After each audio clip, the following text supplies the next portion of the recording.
I'm speaking with attorney Sterling Goodspeed, and he's the author of a new book of short stories called True North.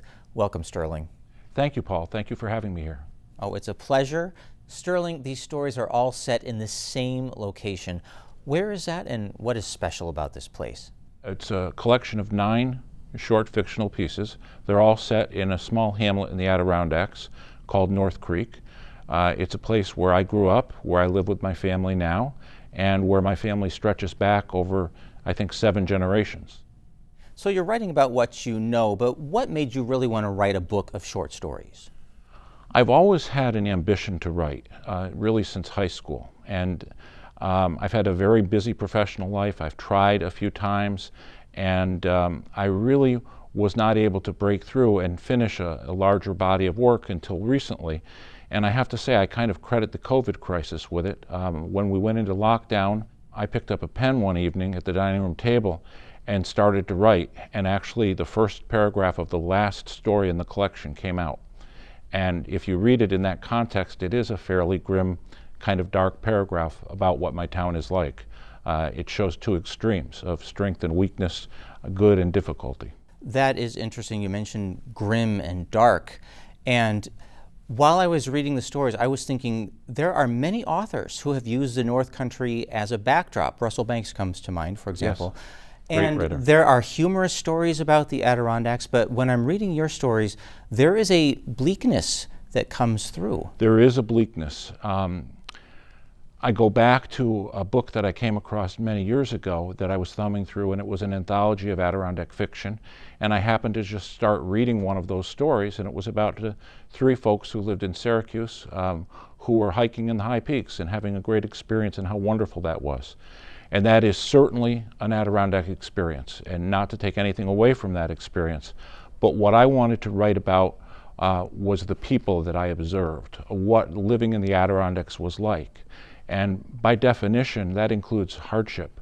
It's a place where the economy is often in great difficulty. In my little hometown, 25% of the community lives below the federal poverty level. It's a place where there is grimness, where there is strength and endurance. And so I wanted to try and peek in behind some of those closed doors to show what it's like to live in a small, rural community and what it's like to endure and what that lifestyle is like. Well, let's talk about some of the stories in the book. One title that caught my eye right away was Skiing to School. Yes. Now, when I read that title, I thought, oh, this is going to be whimsical, maybe a little fun, but that's not what we get, is it? Sorry. Skiing to School, there's a grain of truth of nonfiction in several of the stories, and that is certainly one. My dad and his family were the caretakers of a lodge at Barton Mines on the backside of Gore Mountain ski area in the 1930s. And when there was a nor'easter or a particularly threatening storm, they would be shut in, and they couldn't get out, they couldn't get down the backside of the mountain to in turn drive through North River and to the school in North Creek. So as they got to be teenagers, my dad and his brother were permitted to climb to the back part of Gore Mountain carrying their skis, and they could ski all the way from the summit of Gore into the hamlet of North Creek, and if they got there in time, they could be picked up by a school bus and taken the rest of the distance to the school.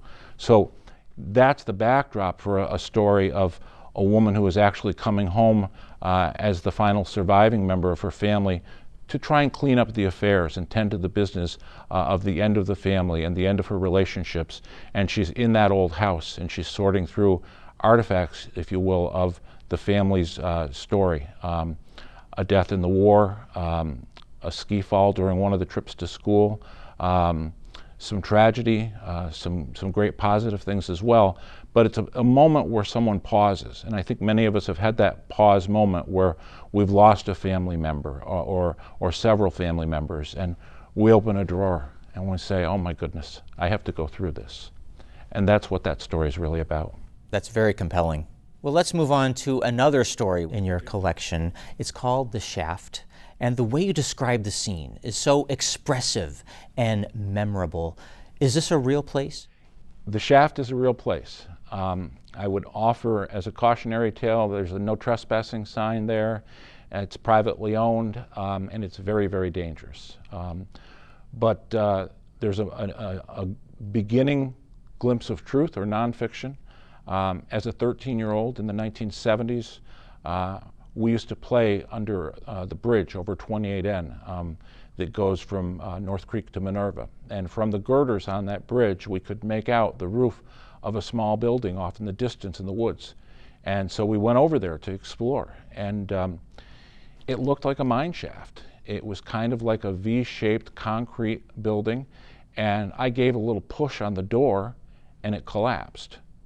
So we kind of viewed that as an invitation to go inside and take a look around. And we started to descend rather quickly. And I had never experienced absolute darkness. And so that's the first thing I remember about it, is I was 2 feet from my friend and I couldn't see him. We were able to find a little structure in the middle of the shaft in the hallway, which I later learned was the remnants of a conveyor belt. And we worked our way down, and the shaft descended and descended at a slight angle until all of a sudden we realized that the floor was no longer concrete, but in mid-July it was solid ice. And so we carefully made our way out of the shaft, still underground, not knowing where we were, and we came up in this storage facility. We found the wall, and again, not having any light, we handed our way around, felt our way around on the wall, and found an old steel ladder. And we were 13, and you know, I want to say fearless, but probably stupid is a better word. We climbed out of that drop point, which was probably 50 feet deep. And as we got to the top of the ladder, we noticed that the bolts that held it into the wall were pulling out of the concrete. How close to a serious accident do you think you were? We would have all died.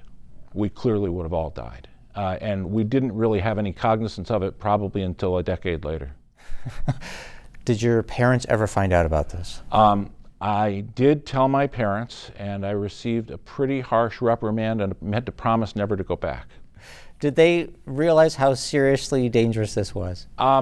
I think they did, but I think one of the underpinnings of this collection and of the shaft in particular is you have small town experiences in the Adirondacks when you're growing up like you don't have in other places. And that was a remarkable experience for me. You know, it was a great basis to leap off and tell a story, but you know, we were growing up along the Hudson River. We were crawling in the bridge above the Hudson River. We discovered a secret mine shaft.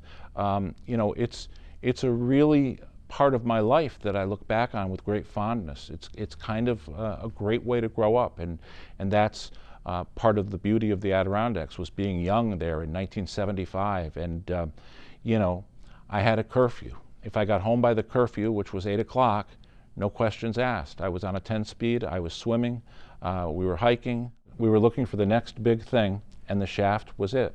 So that was the backdrop for that story. That actually happened. That building that we came into, we weren't sure where we were going to come out. It actually was a World War II processing plant for titanium, where the ore product would be taken off of trucks and ultimately using conveyor belts loaded onto train cars for use in the war. And so the story then leaps off of that.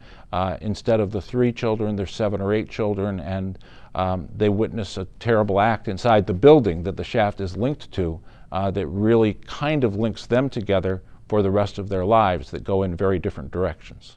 But when they grow up, don't they realize that there's a disconnect? They're not relating to the town the way they used to? That's part of the point of the story, is about how difficult it is to go home again, because 2 of the boys try to get back together and visit, and they walk to the bridge, and they're struck by the fact that they don't know anyone. They feel strange in their hometown. They feel like a foreigner in their hometown. And so it's that feeling of, I want to go home, I want to go home, I want to be back home, I want things to be the way that they were when I was 13, and having those times. And when you actually go back to that place, it's changed, and it likely was never there when you were experiencing it. It's a way of remembering it.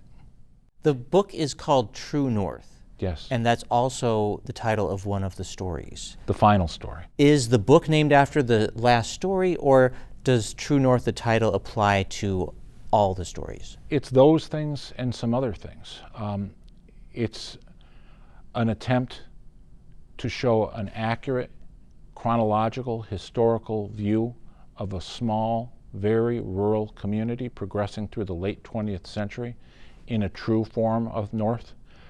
It's an opportunity to open some of those doors that we don't see inside and to see what kind of lives people are really living, how they really talk, how they really maybe don't listen all the time, how they might judge, how they might have had a non-consummated relationship with their best friend's wife that would destroy them, how they witnessed a terrible crime after coming out of a mine shaft. And it's an eclectic place.